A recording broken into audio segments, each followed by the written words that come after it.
John, what's becoming a necessary daily evil on Birds 365? Okay. Where are we with A.J. Brown? I mean, I literally, John, I can't escape it. I have notifications on my phone, obviously, for you, for the big NFL guys, Ian Rapoport, Adam Schefter, some of these other guys. All right. Here we go. 2 minutes ago or 9 minutes ago, Ian Rapoport. First tweet on a Monday morning, John, is about who? It's about A.J. Brown from Good Morning Football. A future A.J. Brown trade remains a possibility, but by Dallas Goedert returning to the Eagles, it removed any time element. Brown's trade scenarios may be revisited in June. Who's that sound like, John? Sounds like what you said yesterday on our segment, breaking news segment. Where are we on A.J. Brown, John? I mean, nothing new other than they're working really hard to move him. Yeah.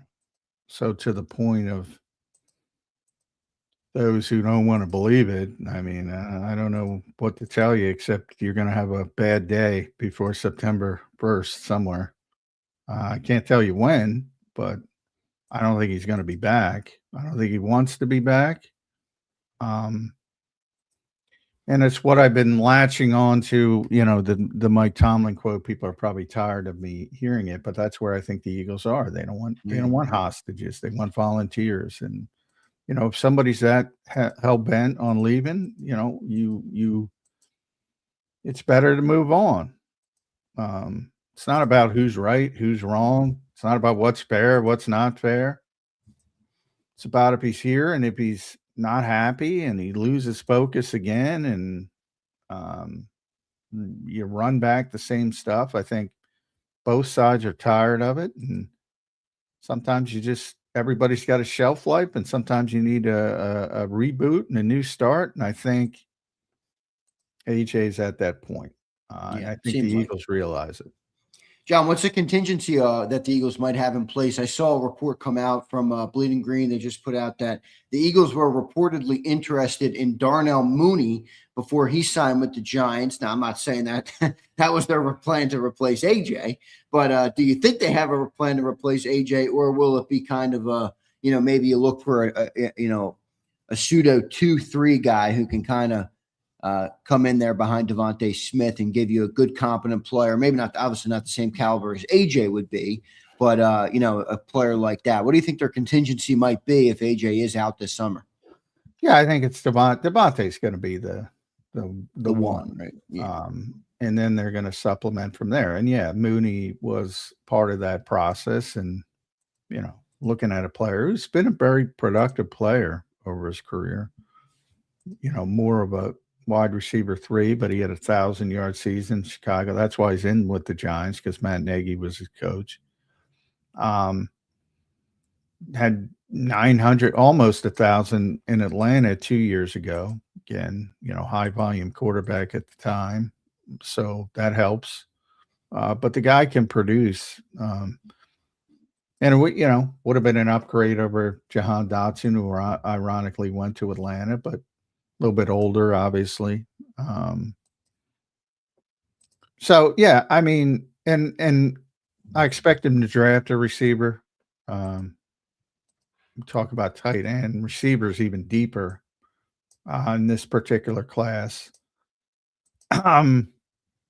Starting day 2, and you could find contributors in day 2. And I think that's how they'll go about it. They had already a 30 visit scheduled with Omar Cooper, the Indiana kid, coming off a national championship. So if you get him in the second round, well, there you go. You just need the Mooney type and Cooper and Devontae Smith. But for those thinking, well, you got to get a top 5 receiver to replace the top 5 receiver. It doesn't work like that. You're going to go about it a different way. Well, we'll see what they end up doing with A.J. Brown. Good stuff there. I want to thank everybody for being here. We're going to talk to Jeff Kerr a little bit this morning on Birds 365. I don't want to spend too much time bogging down on A.J. Brown. Plenty to talk about when it comes to edge rusher, safety, what's next for the Philadelphia Eagles in free agency, where we are Obviously, we're well into phase 2, as John said when we started the show today. Maybe even could argue, John, getting close to phase 3 free agency. That might be coming soon. And we're also 6 weeks out from the NFL draft. John, I think bunch of pro days happening this week across the NFL. So it's going to be another exciting week here of the offseason. I kind of love the offseason with the draft. John, you've always said that you think the offseason is interesting. Draft, free agency, everything, all the storylines. It's good. So we'll see what ends up happening. Let's go to some super chats here, John. One from Nick Gonzalez, who also becomes a member. Nick, thanks for becoming a member, brother. He says this: if you're in New England, why would you give up anything of value knowing everyone is out of the A.J. Brown sweepstakes? Howie wants A.J. out. He's going to have to settle for what New England offers, John. No, I don't think so. A, because they need a really good receiver. Is a really good receiver. B, the assumption that everybody's out is just assuming that, like, I don't believe that the Eagles were seriously considering the L.A. Rams. What happens in the NFL is people get through the draft and then they get to off season and OTAs and mini camps, and they say, "Ooh, this guy's not ready." And if they draft some, because everybody's great, you'll see that. Well, just talking about receivers, talking about Omar Cooper and whoever drafts these guys, Jacoby Lane, Concepcion, who I like, Chris Bell, Skylar Bell, throwing out names. They'll all be great. They're great. They're great. And then they get to OT and they're like, "Oh, this guy's not ready."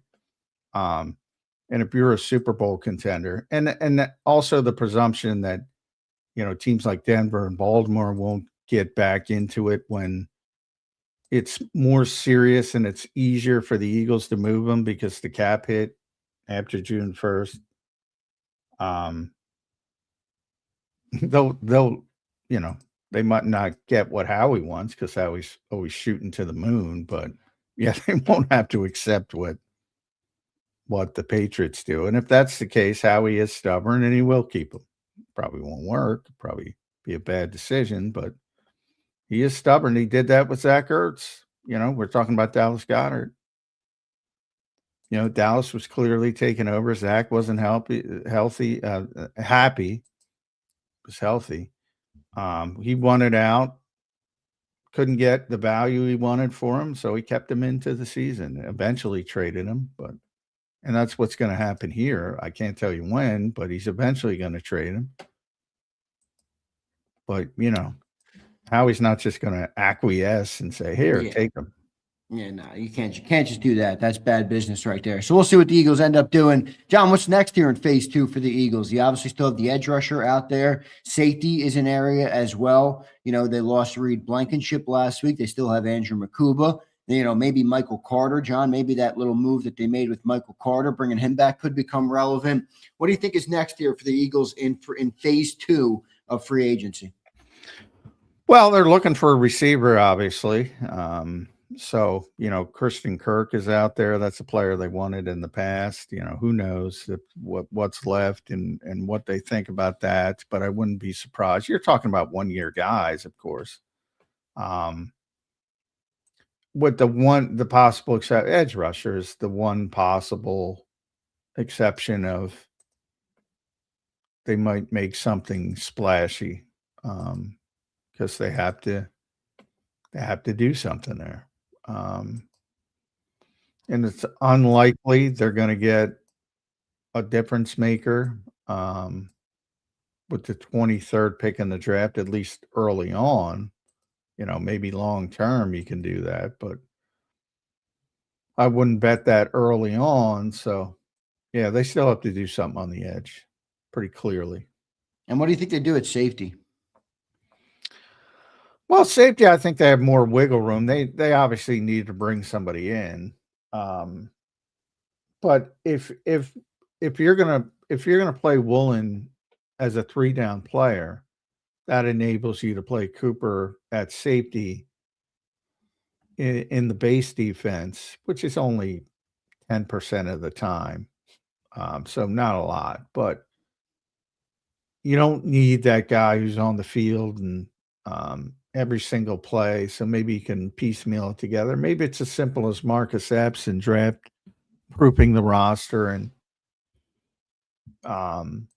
but they have a little wiggle room there just because of Cooper DeJean's versatility. And I've always secretly thought that safety would be his best position because he could have more impact on the game there than even the slot. And that's the reason Vic keeps him in the slot, because he has more impact on the game versus being outside. Well, if he wants even more impact, move him to safety. Let Michael Carter play the slot. How about that? You got to start thinking outside the box a little bit, because that's the way Vic thinks. Yeah, well, maybe that's what they end up doing, John. Could be interesting to see. We will find out. I want to thank everybody for being here today. Back on a Monday here on Birds 365, about 6 weeks, guys, from the NFL draft. How about that? It's going to be interesting to see what the Birds do, sitting at pick number 23 in the first round of the NFL draft. And then they're up to what, John? 9 picks total this year with the comp picks? Yeah, they got an extra one they weren't well, I shouldn't say they weren't. All the projection people did not project them to get, but they ended up getting one for Isaiah Rodgers. So that was a 6th-round pick. So now they have a 6th-round pick. They didn't have anything after the 5th round. Now they have a 6th-round compensatory pick from Isaiah Rodgers signing elsewhere. Good stuff there.